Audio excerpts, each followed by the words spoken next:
اللہ کا یہ قانون ہے کہ جب تک اپنی آنکھ سے موت کے فرشتے نظر نہ آ جائے اس وقت تک اللہ نے توبہ کا دروازہ کھولا ہوا ہے۔ جب موت کے فرشتے آپ نے دیکھ لیے تو اللہ کہتا ہے کہ اب تو ایڑیاں رگڑتا رہے گا، خون کے آنسو روتا رہے گا، انہا کلمۃ ہوا قائلھا، توبہ تیری زبان سے نکلا ہوا یہ کلمہ ہوا میں تحلیل ہو کے ختم ہو جائے گا۔ اللہ کے یہاں اس کی کوئی ویلیو نہیں ہے، اللہ کے یہاں اب کوئی قبول نہیں تمہاری توبہ۔ اللہ کے نبی صلی اللہ علیہ وسلم نے فرمایا کہ جہنم کی آگ سمندر کا پانی خشک نہیں کر سکتا، یہ حدیث کا مفہوم ہے، لیکن 2 قطرے جہنم کی آگ کو ٹھنڈا کر دیتے ہیں۔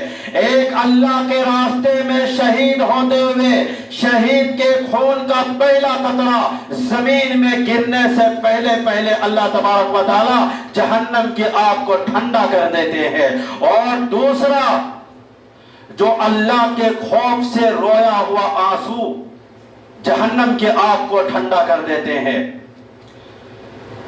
لیکن جب تک آپ دیکھو کتنا زبردست مثال ہے، اتنا سا آنسو، لیکن جب تک آپ زندہ ہیں اس آنسو کے اللہ کے یہاں ایسی ویلیو ہے کہ جہنم کی بھڑکتی ہوئی آگ کو ٹھنڈا کرنے کے لیے کافی ہے۔ تو بھائی خوش نصیب ہیں وہ لوگ جو موت سے پہلے توبہ کر لے۔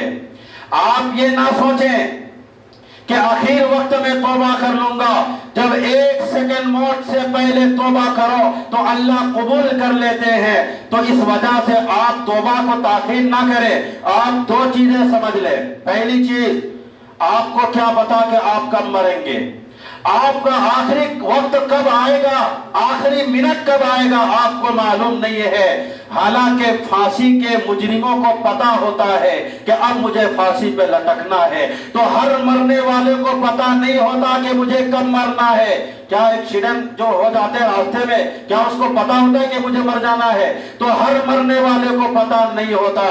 اور دوسری چیز، یہ مشاہدے پر مبنی حقیقت ہے، جو لوگ موت کی وجہ سے توبہ کو تاخیر کرتے ہیں ایسے لوگوں میں اکثر توبہ نہیں کرتے، موت آ جاتی ہے۔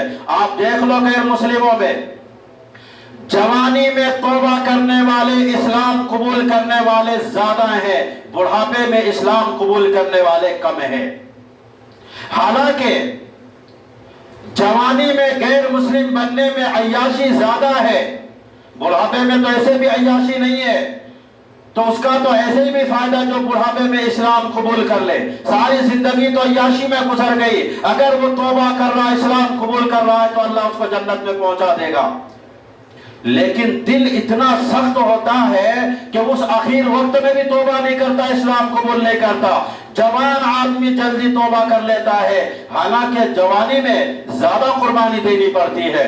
آپ دیکھ لو دنیا میں توبہ کرنے والے جوان زیادہ ملیں گے، بوڑھے لوگ ہیں لیکن کم ہیں۔ اسی طریقے سے اسلام قبول کرنے والے غیر مسلم میں جوان زیادہ ملیں گے، بوڑھے لوگ کم ملیں گے۔ اس لیے ہمیں توبہ میں تاخیر نہیں کرنی چاہیے۔ اللہ نے ہمیں مہلت دے رکھی ہے، جتنا جلدی ہو سکے آپ اللہ سے توبہ کر لیں۔ جتنی جلدی توبہ کرو گے خیر و برکت اتنی زیادہ ہوگی، نیکی کمانے کا موقع آپ کو زیادہ ملے گا۔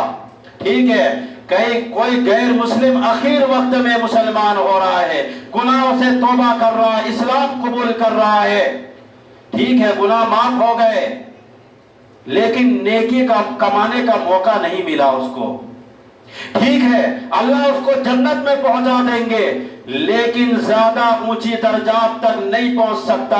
وجہ کیا ہے؟ وجہ یہ ہے کہ ان کے اعمال میں اتنی خیر ہے نہیں۔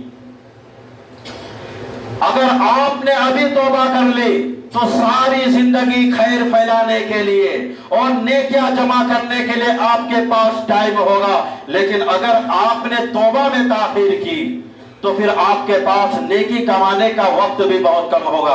بہت سے لوگ یہ سمجھتے ہیں کہ جب میں بوڑھا ہو جاؤں گا تب توبہ کروں گا، اللہ کو یاد کروں گا، نیک اعمال کروں گا۔ اب بھائی 8